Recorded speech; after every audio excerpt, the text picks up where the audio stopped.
बचपन से इतिहास की किताबों में यही तो पढ़ाया जाता है कि खेती करना सीखना और एक जगह बस्तियां बसाकर रहना मानव जाति की सबसे बड़ी जीत थी। इस नवपाषाण कृषि क्रांति को इंसानियत का सबसे बड़ा अपग्रेड माना जाता है ना? हमेशा यही सुनने को मिलता है कि गुफाओं से निकलकर जैसे ही इंसानों ने खेत जोतना शुरू किया, सब कुछ एकदम बेहतरीन हो गया। लेकिन आज इस एक्सप्लेनर में इस पूरी कहानी को हम बिल्कुल पलटने वाले हैं। पुरातात्विक साक्ष्यों से एक ऐसा विरोधाभास सामने आने वाला है जो सच में विकास की पूरी परिभाषा को ही हिला के रख देगा। तो चलिए इस बेहद दिलचस्प सवाल पर गौर करते हैं, जो उस हर बात को सीधे चुनौती देता है जो शुरुआती मानव प्रगति के बारे में सिखाई जाती है।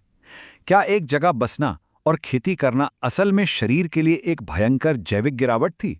मतलब क्या आराम और सुविधा पाने के चक्कर में मानव प्रजाति ने अपनी ही सेहत का सौदा कर लिया था? मुख्यधारा की ऐतिहासिक चर्चाओं में ये बात अक्सर गायब ही रहती है, लेकिन जब पुरानी हड्डियों, दांतों और प्राचीन बस्तियों के पुरातात्विक सबूतों को खंगाला जाता है तो कहानी बिल्कुल ही अलग नजर आती है। भाग 1, बस्तियों की शुरुआत। इस पूरी गुत्थी को सुलझाने के लिए पहले उस दौर की बात करते हैं। एक समय था जब इंसान पूरी तरह से खानाबदोश था, हमेशा शिकार करना, खाने की तलाश में दर दर भटकना। फिर एक स्मारकीय तकनीकी और सांस्कृतिक छलांग आई। इंसानों ने टिक कर स्थायी बस्तियों में रहना शुरू किया। पहिए का आविष्कार हुआ और खेती के व्यवस्थित तरीके सामने आए। कुत्तों, भेड़ों और बकरियों को पालतू बनाया गया। ये वो ऐतिहासिक समय था जब इंसान ने प्रकृति के भरोसे बैठे रहने के बजाय उसे अपने काबू में करना शुरू किया। इसे ही तो सभ्यता की शुरुआत माना जाता है, जिसने हमारे आज के आधुनिक समाज की नींव रखी। भाग 2, गड्ढों में जीवन। अब दिलचस्प बात यह है कि ये प्रगति पूरी दुनिया में एक जैसी बिल्कुल नहीं थी। भारतीय उपमहाद्वीप के बर्फीले उत्तर की तरफ चलें तो कश्मीर घाटी के बुर्ज होम की खुदाई में एक बेहद आकर्षक और अनोखी नवपाषाण संस्कृति सामने आई। इस जगह का गहराई से अध्ययन करने पर यह समझने में बहुत मदद मिली कि भयंकर ठंड वाले इलाकों में शुरुआती किसानों का जीवन कैसा रहा होगा। उनके तरीके सामान्य कृषि बस्तियों से बिल्कुल अलग और काफी हैरान करने वाले थे। यहाँ के शुरुआती निवासियों ने हाड़ कपाने वाली ठंड और बर्फीली हवाओं से बचने के लिए गजब की इंजीनियरिंग का इस्तेमाल किया। उन्होंने जमीन के नीचे बिल्कुल अंडरग्राउंड गोलाकार, आयताकार और अंडाकार गड्ढों वाले घर बनाए, जिनके तल चपटे और दीवारों पर मिट्टी का प्लास्टर था। लकड़ियों से छत बनाने का तरीका तो बहुत बाद में आया। उससे काफी पहले ये लोग खुदाई के लिए जानवरों की हड्डियों और सींगों से बने मजबूत औजारों पर पूरी तरह निर्भर थे। ये उनके भूमिगत जीवन और चरम पर्यावरण के साथ ढलने का एक बहुत ही शानदार उदाहरण है, जो दिखाता है कि इंसान जिंदा रहने के लिए किस हद तक जुगाड़ू और रचनात्मक हो सकता है। भाग 3, राख के टीलों का रहस्य। चलिए अब सीधे दक्षिण भारत चलते हैं, जहां एक ऐसा पुरातात्विक रहस्य छिपा था जिसने 100 सालों से भी ज्यादा समय तक शोधकर्ताओं को चकरा कर रख दिया था। इसका इतिहास भी किसी सस्पेंस फिल्म से कम नहीं है।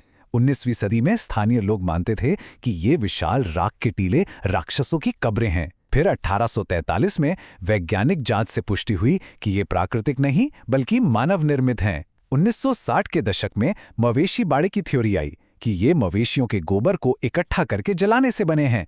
और फिर फाइनली 2004 में निकोल बोइविन के शोध ने इन टीलों को प्रतीकात्मक ब्रह्मांडीय अनुष्ठानों और प्राचीन उर्वरता पंथों से जोड़ दिया। विज्ञान ने स्थानीय मिथकों को कैसे पीछे छोड़ा, ये सफर वाकई लाजवाब है। भाग 4, जैविक नुकसान। और यहीं पर इस पूरी कहानी में एक बहुत बड़ा और चौंकाने वाला प्लॉट ट्विस्ट आता है। इन शानदार सांस्कृतिक उपलब्धियों के बावजूद एक जगह बसने का शरीर पर भयंकर प्रभाव पड़ा। शिकारी संग्राहक युग में खाना काफी सख्त और विविध होता था। कच्चा मांस, जड़ें, मेवे, इन्हें चबाने के लिए बहुत ताकत लगती थी, जिससे जबड़े प्राकृतिक रूप से बड़े और मजबूत होते थे। लेकिन खेती आने के बाद आहार में मुलायम पका हुआ अनाज शामिल हो गया। चबाने की मेहनत कम हुई तो चेहरे की संरचना और जबड़े छोटे होने लगे। लेकिन दिक्कत ये थी कि इंसान के दांत उसी अनुपात में छोटे नहीं हुए। नतीजा, दांतों में भयंकर भीड़ यानी डेंटल क्राउडिंग। छोटे जबड़े में 32 दांतों के लिए जगह ही नहीं बची। ये सुनकर शायद हैरानी ना हो कि आज भी जो अक्लदार निकलवानी पड़ती है वो इसी विकासवादी बदलाव का ही नतीजा है। आहार में इस बदलाव का असर यही नहीं रुका। मक्का और दूसरी चिपचिपी, ज्यादा कार्बोहाइड्रेट वाली फसलों पर निर्भरता ने खाने का पूरा पैटर्न ही बदल दिया। कार्बोहाइड्रेट का सेवन अचानक से आसमान छूने लगा और इसका सीधा परिणाम क्या हुआ? कैविटीज यानी दांतों की सड़न के मामलों में एक जोरदार विस्फोट। जो दांत हजारों सालों तक प्राकृतिक आहार के कारण बिल्कुल स्वस्थ रहते थे, वे अब कृषि वाले मीठे और कार्बोहाइड्रेट से भरे आहार के कारण तेजी से खराब होने लगे। सच कहें तो ये मानव इतिहास की पहली जीवन शैली से जुड़ी बीमारी की शुरुआत थी। अगर प्राचीन कंकालों को देखें तो नई बीमारियों की एक डरावनी लिस्ट सामने आती है। दांतों की सड़न और मसूड़ों की बीमारी तो थी ही, हड्डियों में पोरोटिक हाइपोस्टोसिस जैसी खतरनाक स्थितियां भी देखने को मिली। आसान भाषा में कहें तो भारी कुपोषण की वजह से खोपड़ी की हड्डियां स्पंज जैसी जालीदार और कमजोर हो गई। दांतों पर इनेमल का सही से न बनना आम बात हो गई। ये सारे सबूत चीख चीख कर बताते हैं कि शुरुआती किसानों को अपने हमेशा चलते रहने वाले पूर्वजों की तुलना में कहीं ज्यादा शारीरिक तनाव, कुपोषण और दर्दनाक बीमारियों का सामना करना पड़ा था। और ये बीमारियों का सिलसिला यही नहीं थमा। जूनोटिक रोग, ये वो खतरनाक संक्रामक बीमारियां हैं जो जानवरों से सीधे इंसानों में फैलती हैं। पहले के खानाबदोश जीवन में इंसान छोटे छोटे समूहों में दूर दूर रहते थे, तो महामारियों का फैलना लगभग नामुमकिन था। लेकिन कृषि क्रांति के बाद बड़ी बड़ी बस्तियों में हजारों लोग एक साथ रहने लगे। और सबसे बड़ी बात, पालतू जानवरों के साथ घर के अंदर या बहुत करीब रहने का चलन शुरू हो गया।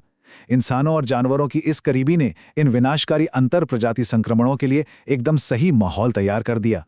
इसके अलावा खाने के लिए पूरी तरह सिर्फ गेहूं या मक्का जैसी एक ही फसल पर निर्भर रहने का मतलब था कि शुरुआती किसान पेट तो भर रहे थे, लेकिन सूक्ष्म पोषक तत्वों के लिए अक्षरशः भूखे मर रहे थे। इन अनाजों में फाइटेट्स नाम का तत्व बहुत ज्यादा होता है, और ये फाइटेट्स शरीर में आयरन को पचने ही नहीं देते। मतलब कितना भी खा लें, शरीर को आयरन नहीं मिलेगा। इसके चलते पूरी की पूरी आबादी में भारी एनीमिया फैल गया। बचपन के भयंकर कुपोषण और प्रोटीन आयरन की कमी की वजह से लोगों के शारीरिक कद और औसत ऊंचाई में भी बहुत बड़ी गिरावट आ गई। भाग 5, प्रगति की कीमत। तो इन सब बातों को एक साथ रखकर देखें तो समझ आता है कि आधुनिक सभ्यता के इस भव्य ढांचे को खड़ा करने के लिए कितने गहरे और दर्दनाक समझौते करने पड़े।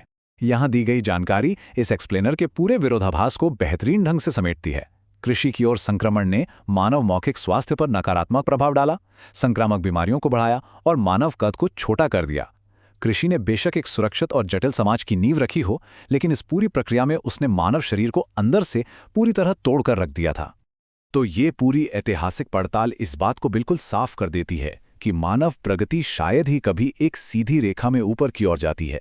जो विकास बाहर से इतना शानदार और सुविधाजनक दिखता है, उसने अंदर ही अंदर मानव शरीर से बहुत भारी कीमत वसूली है। इस अंतिम विचार के साथ एक बहुत ही गहरा सवाल जहन में आता है, क्या कृषि की ओर कदम बढ़ाना वास्तव में मानवता की सबसे बड़ी और सफल छलांग थी, या ये हमारे सबसे बड़े जैविक संघर्षों की शुरुआत थी? ये एक ऐसा विचार है जो मानव इतिहास को देखने के नजरिए को हमेशा हमेशा के लिए बदल देता है।